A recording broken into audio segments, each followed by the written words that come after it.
അന്ന് ലോഹിയോട് ചോദിച്ചു, ലോഹി, രണ്ടുപേരും നിങ്ങൾക്ക് പ്രിയപ്പെട്ടവരാണ്, ഒരു ചോദ്യം ചോദിച്ചാൽ തെറ്റിദ്ധരിക്കില്ലല്ലോ, ഇവരിൽ ആരോടാണ് നിങ്ങൾ കൂടുതൽ ഇഷ്ടം? അപ്പോൾ സോറി ഇഷ്ടമെന്ന് പറഞ്ഞാൽ വേറെ തെറ്റിദ്ധരിക്കും.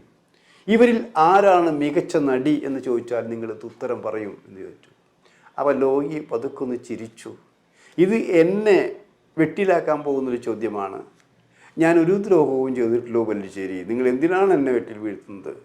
ഞാൻ മഞ്ജുവിൻ്റെ പേര് പറഞ്ഞാൽ അതിനകത്ത് മീര ജാസ്മിൻ മോശമാണെന്ന് പറയും, മീര ജാസ്മിൻ്റെ പേര് പറഞ്ഞാൽ മഞ്ജു വാര്യർ മോശമാണെന്ന് പറയും.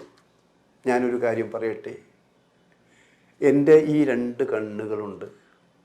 അതിലൊരു കണ്ണ് മഞ്ജു വാര്യർ, മറ്റൊരു കണ്ണ് മീര ജാസ്മിൻ. ഇനി നിങ്ങൾ തീരുമാനിച്ചോളൂ ഞാൻ എന്തുകൊണ്ടാണ് അങ്ങനെ പറഞ്ഞതെന്ന്. അങ്ങനെ ബുദ്ധിപരമായ ഉത്തരം പറഞ്ഞുകൊണ്ടാണ് ലോഹിതദാസ് അന്ന് രക്ഷപ്പെട്ടത്. പക്ഷെ നമ്മളിപ്പോൾ ആലോചിക്കുന്നൊരു കാര്യമുണ്ട്, ഈ മീര ജാസ്മിൻ മലയാള സിനിമയിൽ വേണ്ടേ? അവർക്ക് പല പ്രശ്നങ്ങളുണ്ടായിരിക്കാം. അഭിനയത്തിൻ്റെ മാറ്റുരച്ച് നോക്കുമ്പോൾ അവരെ മാറ്റി നിർത്താൻ പറ്റില്ല. അപ്പം ഞങ്ങൾക്കൊരാഗ്രഹമുണ്ട്, അത് ഈ വീഡിയോയിലൂടെ പറയുകയാണ്.